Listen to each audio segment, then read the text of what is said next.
নিজের বাবাকে বাঁচাতে বাঘের সাথে ছেলের রুদ্ধশ্বাস লড়াই। হ্যাঁ বন্ধুরা, যে লড়াইয়ে ৩ কিশোরের কাছে হেরে গিয়ে এবার সুযোগ হয়নি তাজা মাংসের স্বাদ নেয়ার, তবে বিনিময়ে প্রাণ দিতে হয়েছে বাঘটিকে। এটা কোনো বিগ বাজেটের সিনেমার গল্প নয়, বাস্তবেই বাবাকে বাঁচাতে বাঘের সাথে লড়াই করতে ঝাঁপিয়ে পড়েন ৩ সন্তান, যাদের বুক ভরা সাহস আর আপ্রাণ লড়াইয়ের কাছে শেষ পর্যন্ত প্রাণ হারায় বাঘটি। সদ্য কৈশোরে পা দিয়া ৩ সন্তানের সেই রোমাঞ্চকর এবং ভয়ঙ্কর অভিজ্ঞতা নিয়েই আমাদের আজকের এই বিশেষ আয়োজন। বাঘের মুখে থেকে বেঁচে ফেরার বহু গল্পই আমরা শুনেছি। সুন্দরবনের মধু সংগ্রহ করতে গিয়ে কেউ হয়েছেন বাঘের শিকার, আবার কেউ ফিরেছেন প্রাণ বাঁচিয়ে। তবে ভারতের উত্তরপ্রদেশের বিষ্ণুর গ্রামে ঘুরতে যাওয়া এক শ্বাসরুদ্ধকর ঘটনা একদিকে যেমন হাড় বানিয়েছে সিনেমার গল্পকে, তেমনি প্রমাণ করেছে বাবার জন্য সন্তানের প্রাণের বাজিও রাখতে পারে। বন বিভাগের কর্মকর্তার দেওয়া তথ্যমতে গত ২৮শে সেপ্টেম্বর সুরেন্দ্র নামে এক স্বেচ্ছাসেবক জবানবাড়ির পেছনে চলে গিয়েছিলেন, আর সেখানে একটি আমগাছের উপর শিকারের আশায় ওঁত পেতেছিল ৩ বছর বয়সী একটি চিতাবাঘ।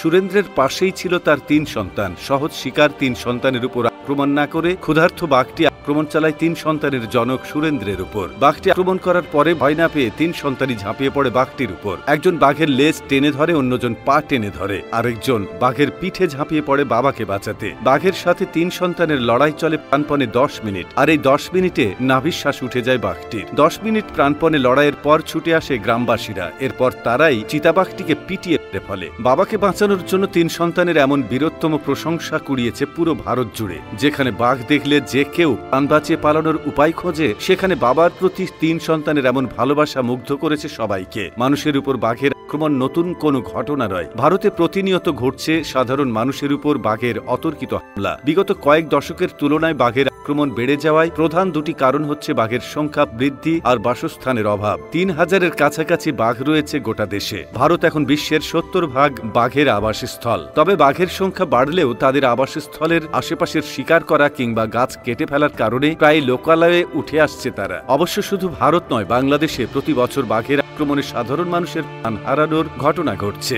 সুন্দরবনের আশেপাশের গ্রামগুলোতে থাকা প্রত্যক্ষদর্শীদের মতে অনেক সময় এমন হয়, গ্রামের বাড়িতে গরু, ছাগল, মহিষ খোলা স্থানে বাঁধা থাকে, কিন্তু পাশ থেকে হেঁটে গেলেও তাদের উপর আক্রমণ করে না। তাদের টার্গেট শুধুই মানুষের তাজা মাংস। পৃথিবীর সবচেয়ে ভিন্নতর বৈশিষ্ট্য নিয়ে প্রায় ৩০০ থেকে ৪০০ বছর ধরে ম্যানগ্রোভ বনে টিকে আছে বাঘ। গোটা বিশ্বের প্রায় ৪৫০০ বাঘের মধ্যে সবচেয়ে বেশি সংখ্যক বাঘ রয়েছে সাইবেরিয়ায়, যা প্রায় ৬০০-র কাছাকাছি। এরপরই রয়েছে সুন্দরবনে। খোঁজ নিয়ে জানা যায় ২০১৯ সালে ১৫ জন মানুষ এই বাঘের আক্রমণে প্রাণ হারিয়েছে। লোকালয়ে বাঘের এমন উপস্থিতিতে মানুষ ও বাঘের লড়াই ঘটেছে বহুবার। এতে প্রাণ গেছে মানুষের সঙ্গে বাঘেরও। তো বন্ধুরা, এই ভিডিওটি ভালো লেগে থাকলে আমাদের কমেন্ট করে জানাতে ভুলবেন না। আবারও আসবো নতুন কোনো তথ্য নিয়ে। এতক্ষণ আমাদের সাথে থাকার জন্য আপনাদেরকে অসংখ্য ধন্যবাদ।